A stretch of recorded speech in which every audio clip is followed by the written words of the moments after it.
আপনারা যে এই যে দীর্ঘদিন থেকে যে আন্দোলন সংগ্রাম চালিয়ে যাচ্ছেন বিভিন্ন দাবি দেওয়ার প্রেক্ষিতে, তো আমরা কিছুক্ষণের ভিতরে আমরা শুনলাম যে আপনারা ইতোমধ্যে আন্দোলনটা স্থগিত করেছেন।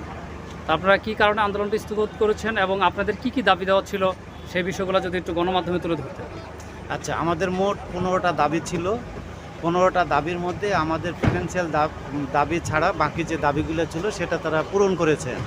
আর যে ফিনান্সিয়াল দাবি যেটা আমাদের বেতন বৃদ্ধি এবং আমাদের হচ্ছে বেতনের বেসিক বেতন নির্ধারণ করা, তো এইগুলো আমাদের কোম্পানি আমাদের করতে পারেন না।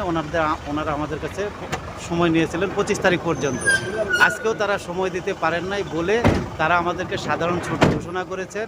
আগামী মঙ্গলবার আমাদেরকে ওনারা নতুন বেতন স্কেল ঘোষণা করবেন বিধায় আমাদের কর্মবিরতি দেওয়া হয়েছে প্রতিষ্ঠানের পক্ষ থেকে। আচ্ছা, আপনাদের দাবি দেওয়ার ভিতরে কি ছিল ভাই? আমাদের দাবি দেওয়ার মধ্যে ছিল যে সর্বনিম্ন বেতন হার হবে 12,500 টাকা, নতুন এর স্কেল। হ্যাঁ, এরপরে যাদের 2 থেকে 3 বছর 5 বছর চাকরির বয়স তাদের হচ্ছে 15,000, 5 বছরের মধ্যে 18,000 টাকা। 18,000। এটা আমাদের দাবি ছিল।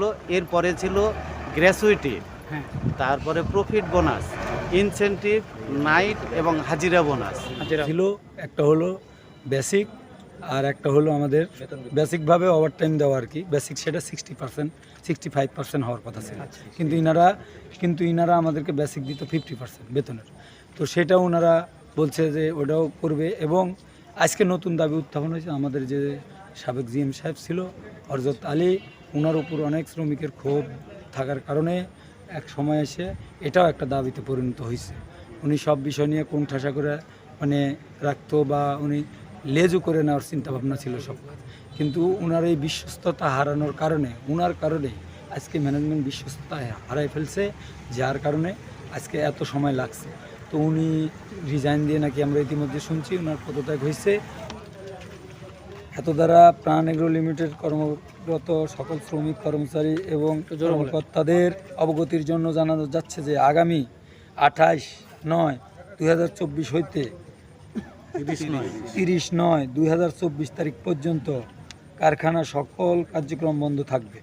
উক্ত সময়ে কারখানা কর্মরত স্থায়ী শ্রমিকরা সবেতনে ছুটিতে থাকবে। মানে আমাদেরকে এই 3 দিন বেতন দিবে, কিন্তু এমনি সাধারণ ছুটি ঘোষণা এটা হচ্ছে আপনাদের ব্যবস্থাপনা পর্ষদ থেকে, মালিক পক্ষ থেকে, প্রশাসনের পক্ষ আশ্বস্ত থেকে করছে এবং আশ্বস্ত করা হয়েছে যে লিখিত দিছে। আচ্ছা, কিন্তু এখনো পর্যন্ত আপনারা যে এই ন্যায্য দাবি দেওয়ার জন্য যে দীর্ঘদিন ধরে যে আন্দোলন সংগ্রাম করে আসতেছেন সেটা এখনো পর্যন্ত মানা হয়নি। না, মঙ্গলবারের মধ্যে এই ছুটির মধ্যে ওনারা মানবে বলছে, সময় ক্ষেপণ আচ্ছা, করতেছে। আপনাদের সাথে এই যে দীর্ঘ সময় যে আমরা ইতোমধ্যে বিভিন্ন যে সোর্সের মাধ্যমে জানছি যে প্রাণ দীর্ঘদিন যাবৎ বাংলাদেশে একটি বৃহৎ ব্যবসা প্রতিষ্ঠানের ভিতরে অন্যতম, এবং তারা বাংলাদেশের এবং র্যাঙ্কিং বিজনেসের ভিতরে তারা রয়েছেন। কিন্তু সেক্ষেত্রে আমরা শ্রমিক কল্যাণ থেকে যেটা জেনেছি যে শ্রমিকরা কিন্তু বারবার এই প্রাণ কোম্পানি থেকে কিন্তু তারা কিন্তু কল্যাণ থেকে কিন্তু বঞ্চিত হয়েছে, এবং শ্রমিকদের মানে নামে মাত্র কিছু মজুরি দিয়ে বছরের পর বছর এই শ্রমিকদেরকে খাটানো হয়েছে। কিন্তু সরকার পরিবর্তন হোক বা সরকারের বিভিন্ন হিসাব নিকাশ হোক, কিন্তু এরা কোনো সময় শ্রমিকদের যে ন্যায্য দাবিটা, এই দাবিটা তারা মানেনি, এবং এই দাবিটা না মেনে তারা প্রশাসনিকভাবে এবং স্থানীয় পেশি শক্তির মাধ্যমে শ্রমিকদেরকে দমনপীড়নের চেষ্টা করেছে। ঠিক। এবং সেক্ষেত্রে আজকে আপনারা যে আবার জড়ো হয়েছেন যে আপনাদের ন্যায্য যে অধিকার, সেই অধিকার যেই প্রাপ্যতার জন্য, সেই অধিকার থেকে আজকেও কিন্তু আপনারা মাঠ থেকে কি খালি হাতে যাচ্ছেন না কিছু নিয়ে যাচ্ছেন? খালি হাতে যাচ্ছে এখন পর্যন্ত। আচ্ছা স্যার, আমরা আসলে আপনি যেটা বললেন এটা প্রতিনিধি নির্বাচন দিয়েছিল গত 15 তারিখে। সেখানে আমরা নির্বাচিত প্রতিনিধি ভোটের মাধ্যমে হয়েছি। অনেক সময় হাই ম্যানেজমেন্ট বলছে আমরা আসলে ক্ষমা চাইছে যে আমরা আসলে এত কিছু জানি না, আমরা এত বৈষম্য বুঝতে পারি নাই।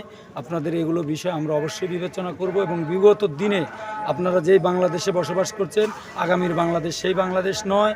তাই এই কোম্পানিও বিগত দিনে যে কোম্পানি ছিল ওনারা আশ্বস্ত করছে যে আগামীর কোম্পানি এই কোম্পানি থাকবে না, আগামীর কোম্পানি জনবান্ধব হবে, শ্রমিক বান্ধব হবে।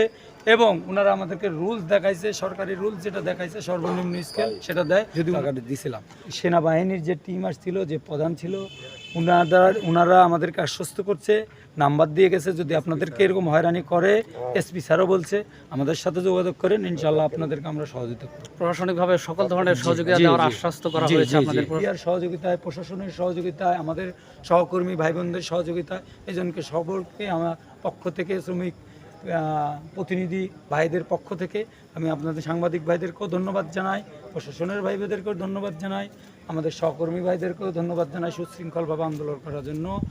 সবাই ভালো থাকবেন ইনশাআল্লাহ। আসসালামু আলাইকুম।